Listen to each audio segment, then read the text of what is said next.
But while it's still within their rights and within their influence within the institution, and within yet their strength to fight for it. Why? Because nuh-uh, you can't?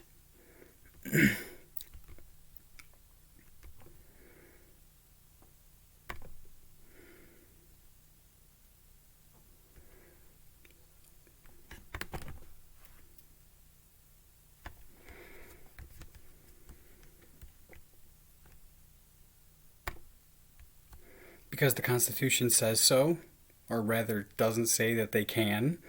Fuck off and die, and the people are the charter as it breathes. And was Job spared and his hoary head allowed peacefully to go down to the grave, but because he caught hold on the horns of the altar? And I understand that I insert scripture onto secular citation.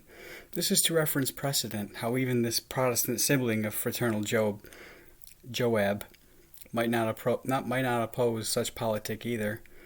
And why not let this hick contend by clash if he cares to, and his destiny manifest by blood if he can so, but against the people prepared to confront him? And perhaps I'm the only white who has so incurred such affront of this immigrant, and it's because I'm the only one who dares to speak on and so pointedly against him, which may just be because it's only me, apparently, who he doesn't have bridled by the balls. Yet, and albeit only as according as he makes me to see, and reciprocate to what he inflicts upon me,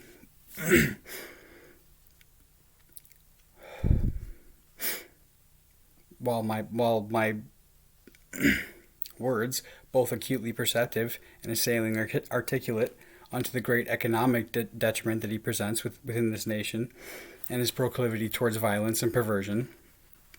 And why would Americans ever consent to his venturing here, to begin with, and into this place which he can always so easily leave?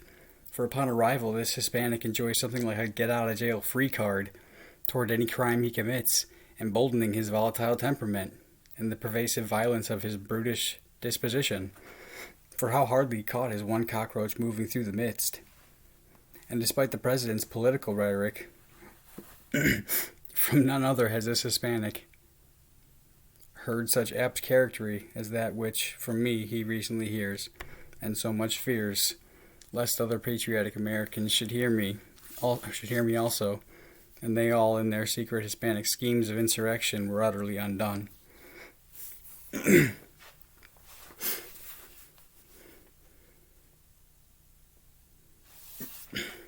And although, and even if I'm the only person subjected to such Hispanic vexation, then why in the least should that matter? And why at all then should Americans be disarmed or put off their guard, insomuch that they can expect to be treated thusly, if ever they should open the mouth and speak upon and call attention to the corruption of the incoming culture, if they should disapprove of what, like me, they're made to see, insomuch that they shall be exposed to the constant harassment, antagonism, and surveillance everywhere you go, and espionage, intrusion, and surveillance, and can expect hostility of this gringo for practicing their first promised and principal American right, the freedom of our speech. And the United States Legislature has already initiated the retraction and violation of that first sacred liberty by assembling a list of illegal words and forbidden topics of publishable advocacy, because evidently adults could be trusted to handle the vote and to shit out children, and despite while receiving welfare, but not to ignore grown-up words or disagreeable discussion or objectionable points of view. And now this foreigner aims to subdue and silence complaints of its corruption, and to scare citizens into silent acceptance and complacent compliance for its criminality.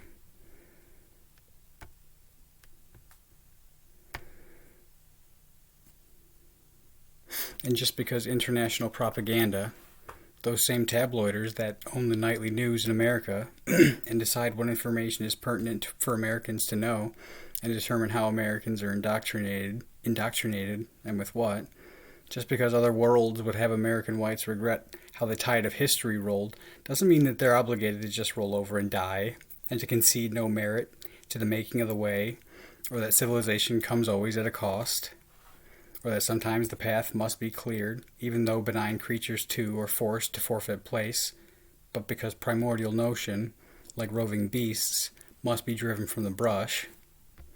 But on the contrary, and for all of its faults, and while it's bad or as bad as any, and its low or as lowly, yet within this place, and somewhere in the midst of this people still, lives the spirit of Christian empathy, and it is the shining light of the world. And so has it? Has this all then been hate speech, and this spite something like opportune sentiment? Or has an alien imposed itself hatefully, and a stranger come and made himself hostile unto me in my native land, and wittingly projected and blatantly exhibited its enmity, but so to intimidate me and cause my quiet? Or here do I expose an enemy lurking in the midst? For how else should all this Hispanic hostility correspond to a single day, in which I spoke alone in my car, by myself, except those about whom I hatefully spoke were listening? And who listens in except spies? And who sends spies, and who else but conquerors come into a foreign land and deny the rights and the liberties of the citizens of that sovereign? Who except enemy forces would listen in secretly upon the people of a land, and presume offense and retaliation when it's not liked what is heard, especially when what is heard is but the heated, venting words which by its harassment were caused no less, in that I spoke on their behalf, and their kind drove me out of my recent economic venues. And if they come here and spy on American citizens, yet were not sent by a foreign adversary, then, nonetheless, this invader means to disseminate dissent and cause conflict. And except he were sent, why do they come here at all? Are there no lawns in Mexico? Or do lawnmowers not hire lawnmowers to mow their lawns? Can they not build factories there? Did Walmart forbid them? That they can't build big boxes that aren't Walmart, and convince them that Walmart owns the vague concept of slim margins on mass scale, and that they couldn't use it? Is there no commerce in Latin America, but they must come here and deplete this people? Otherwise, they're sent here just to siphon off resource, or else specifically to spy out the land and its inhabitants, but likely both. And under what other premise do a people presume to enter into a foreign land, and enjoy all the infrastructure and social welfare of a civilized people, yet spies on the citizens of the nation that just took them in, except that they were emboldened on their mission to make breach, and because they intend to contend for control? And if they don't mean to contend, why then do they refuse to assimilate, but insist instead to maintain a language barrier, and to stay separate, and communicate contrary to the people of the land, accept the scheme, and to speak sedition under their breath, for that they mean to someday challenge for supremacy? And under what pretense, then, do they claim ownership in this place, and the right to invade my privacy? In claim to some ancestral pride?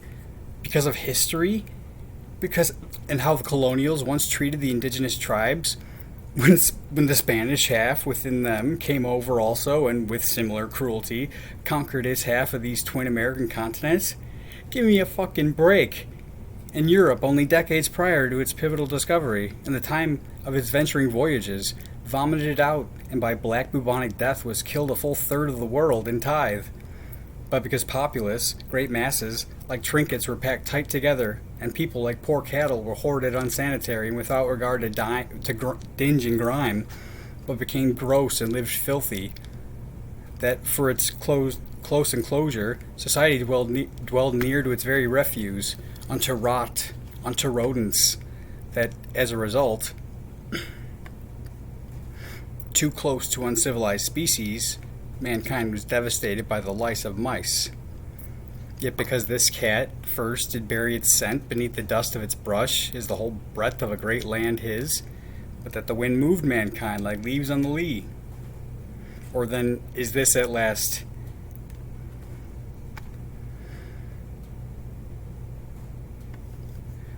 using this thing sucks.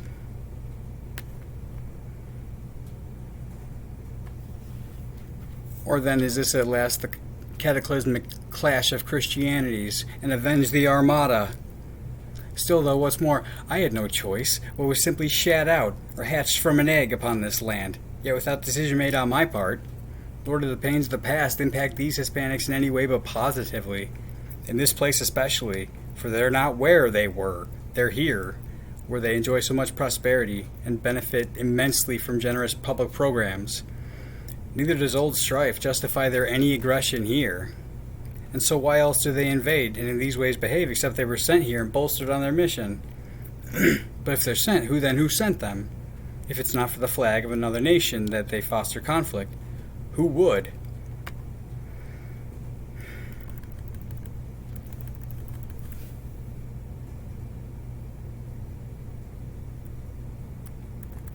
What the?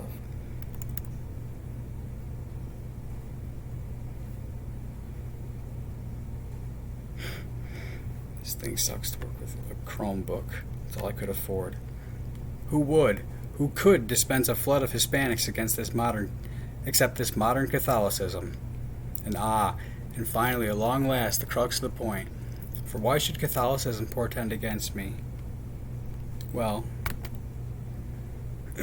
let me revert a quick moment to a pair of posts that I made upon my own wall, on my personal profile, and I doubt that I had even any friends, but maybe I did, within that great book of faces, which is suspended somewhere at all times and nowhere at once, by satellites in the sky, to so illustrate what that ancient behemoth, that great Catholic Leviathan, would fear in me. Fear might not be the right word.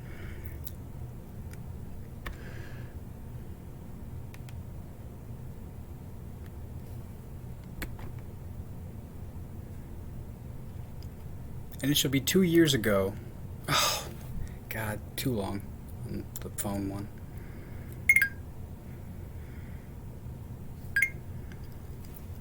And it shall be 2 years ago, at the end of this December that approaches, and the timing was specific and dictated by dreams of mine in the midst. It was New Year's Eve, a minute before midnight in the Central Time Zone, that I posted the preface to the second part, which, a minute after midnight, was then posted, separating 2016 and 2017. That, in the strength of the four winds of Jesus Christ, and it was under the authority of the Holy Spirit, when, with my next post, I would, in heaven, give foundation unto the concept of an institution which is antithesis to their Catholic voodoo, built not on edifice, but edification, not of structure, but spirit, that I hereby establish the Church of the Amalgamation.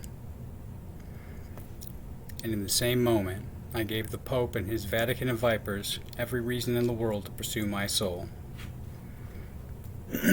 That was in the first minute of January, and by mid-February I was forced to strip my profile bare, which unto this day remains desolate, and to tear down the work that I was constructing on Word, for that I caught Ahab in his secrecy and attempting to plunder my prose, and persistently insane and delusional things progressively crazier thereafter, until my aunt took me in by end nigh that July, but not before I was held prisoner in the loony bin for almost a week. Until here we are, just a few weeks after my arrival, not long into this fox den sojourn, on another unassuming August afternoon.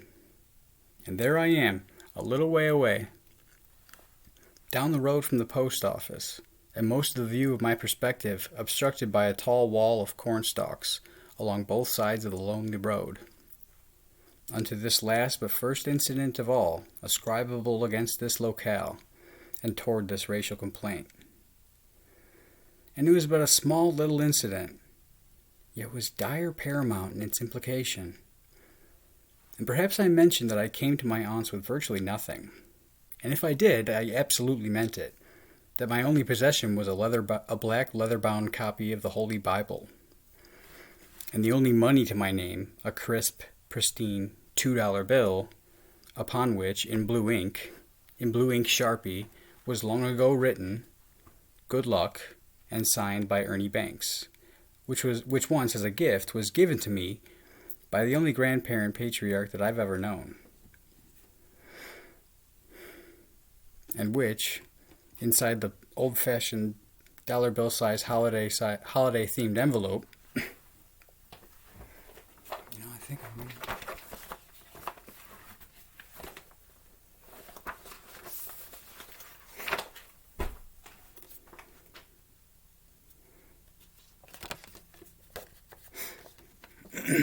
which once to me, as a gift, was given to me by the only grandparent patriarch that I've ever known.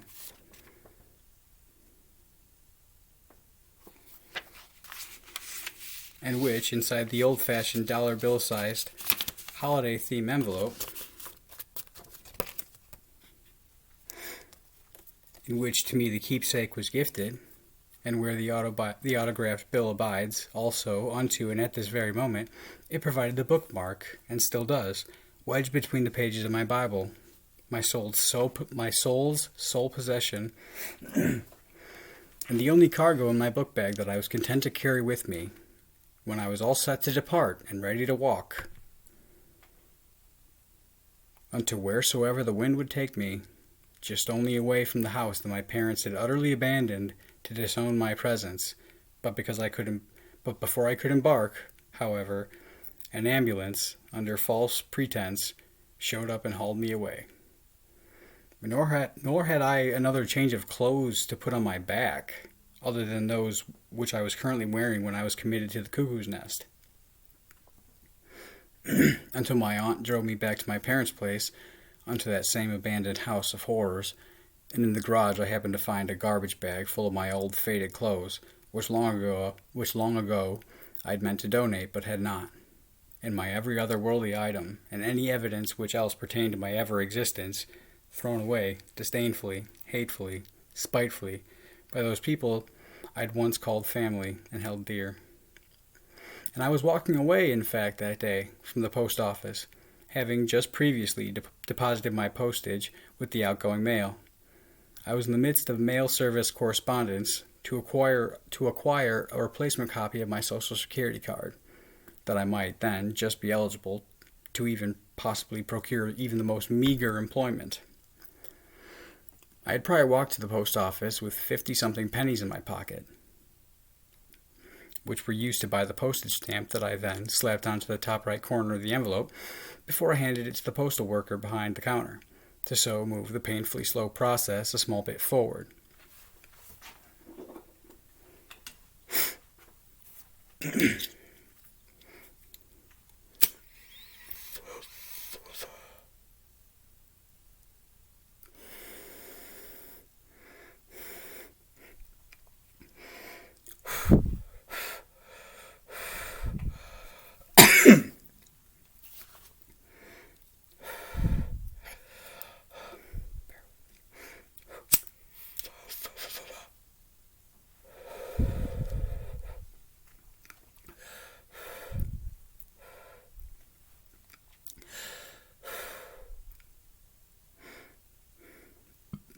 But there I was walking, probably woefully, and likely meditating on the amazing calamity that life had quickly and so completely become. There I was, though, trudging along, my eyes, I'm sure, downtrodden, when suddenly I'm conscious of a young Hispanic boy down the road, a short distance into the direction of my advance. He's riding a BMX-style bicycle and moving slowly towards me, but on the opposite sidewalk on the other side of the street. His pedaling is deliberately lackadaisical. As our points approach perpendicular, he seems to be pondering something, but he decides against it, and our positions pass by. Another moment, however, and he has obviously rethought his decision, maybe now ashamed that he had been afraid, entreating my attention not far beyond from behind me. I turn, and he says something from still across the street, as softly as he can, yet to remain just audible from afar, but which I cannot discern until he repeats himself. "You horny?" "What?" So he circles back around, slowly crossing the asphalt, while I watch, until he's moving along the curbside close to my sidewalk, traveling now onto me from behind toward the same direction of my walking. As he does so, he looks around him. He's looking around him, cautiously, back and forth, not only like surveying who might be observing, but as though to invite my reciprocal discretion as well. You horny? His eyebrows, as he asks, ascending enticingly. No. My face pursed with disgust, which offended facial expression I maintain. For a moment, motionless, as he turned himself about and began the other way. My next and first steps onward, in my stupefied horror, were some small paces walked backwards, for that I couldn't help but watch as the boy hung his head low, and despondent, dejected, abashed, and embarrassed, he pedaled his bike crestfallen, forlorn, and doleful away. And that was it. Like I said, small little incident, perhaps too short to warrant such long build-up, but try to appreciate the breadth of this perverted element. How very much I doubt that this boy was even yet in high school, because he was also quite athletic beneath his sleeveless shirt. His young physique, finely conditioned in what must have been his first muscular masculinity, because he was also small, like he hadn't yet hit a growth spurt, or else would always be slight and undersized. And I remember thinking that the youngster, small and stealthy, sharp and elusive, was probably stellar on his middle school football team. The football team at Yorkville, where Hester hunted. And some perverted priest wearing the angel suit on the boy's other shoulder, supplying example towards the boy's superego standard, the conceptual holy half of this conflicted hubris of our torn human impulse. But maybe, perhaps he might possibly was to begin his freshman year in the new school year that was shortly to start.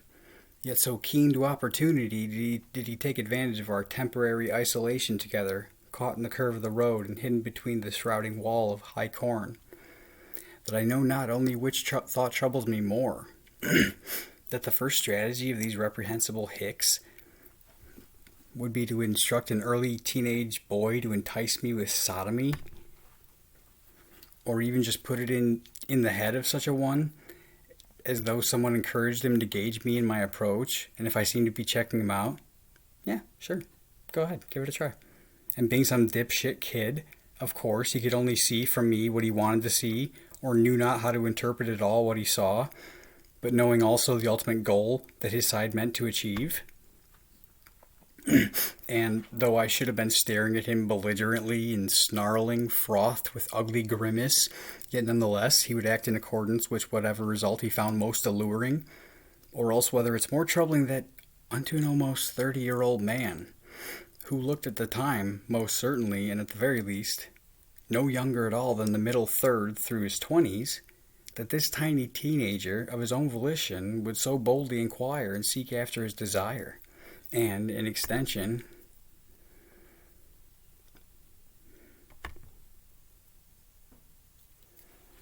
what? Give me the thing.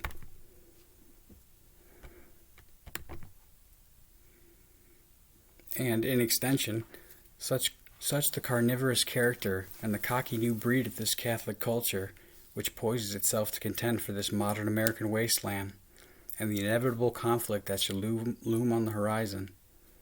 Both alternatives foretell of tumult.